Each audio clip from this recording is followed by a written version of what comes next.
Edino, yoza fin, mutaleki wazate, oza suka, libulu zanga suka, mokako soa, kende, donc yoleki, fin.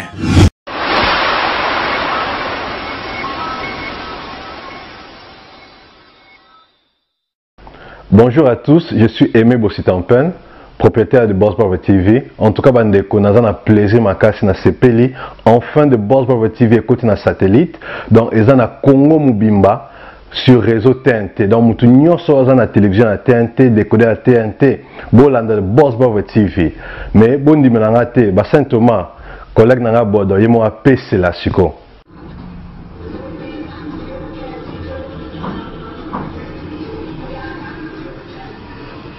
Salut, c'est Rock Bodo, l'artiste premium. Suivez comme moi The Boss Brother TV. The Boss Brother TV à Kinshasa déjà. We love The Boss Brother TV. Mbote, bana nyonso à Congo. Mbote surtout na bampangi ya munu ya ex-Bas Congo, ex-Zaïre et maintenant Congo central. Bampangi ya munu, mekatuka kulamuka. Nikatuka kulamuka siku bautubila munu bamambu yai mpasi na ntima bamambu yai mikumila beno bampanga munu ya kisantu muke na kiadi mingi muke na kiadi muke kwa kuna Amerika ntima munu me muke na kiadi c'est pour ça que je voulais vous envoyer ce petit message pour encourager tous mes frères et sœurs ressortissants de la province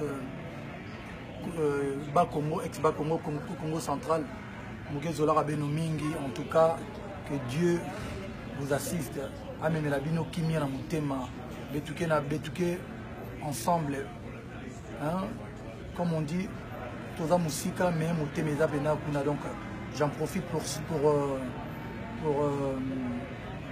en tout cas dédier mon troisième trophée du meilleur artiste d'Afrique centrale à mes frères et sœurs. Il y a Bas Congo, il y a Congo central.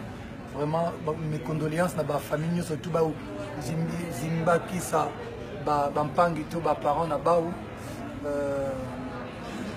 En tout cas courage. Et Bampangi Mouna Bas Congo, précisément à Kisantu, Mboka il y a grand frère na betu général de FAO. En tout cas, nous avons des bambote na Kenya et puis la condoléance mingi parce qu'il y a indiqué les ressortissants. Il y a Mossi Yabana qui salara honneur il y a qui sent tout. Et puis j'en profite aussi pour couper ça courage mingi na mpangi ya munu Gibson Butu Kondolo moi na Matadi moi na Bas Congo moi na Congo central Gibson Butu Kongolo. Merci mon frère, courage et puis merci beaucoup d'un message à soutien.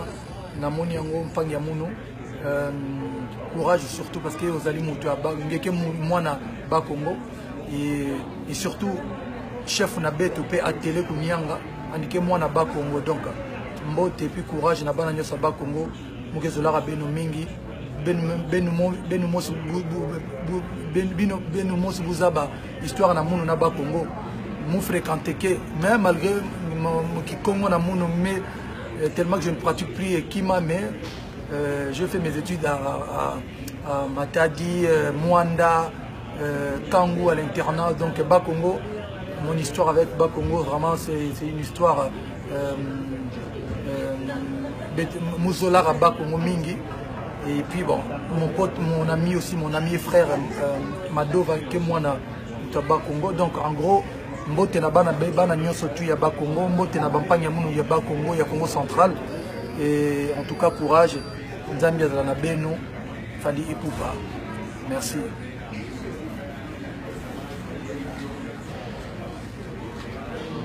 Edino, yoza fin, mutaleki wazate, oza suka, libulu zanga suka, mokako soa, kende, donc yoleki, fin.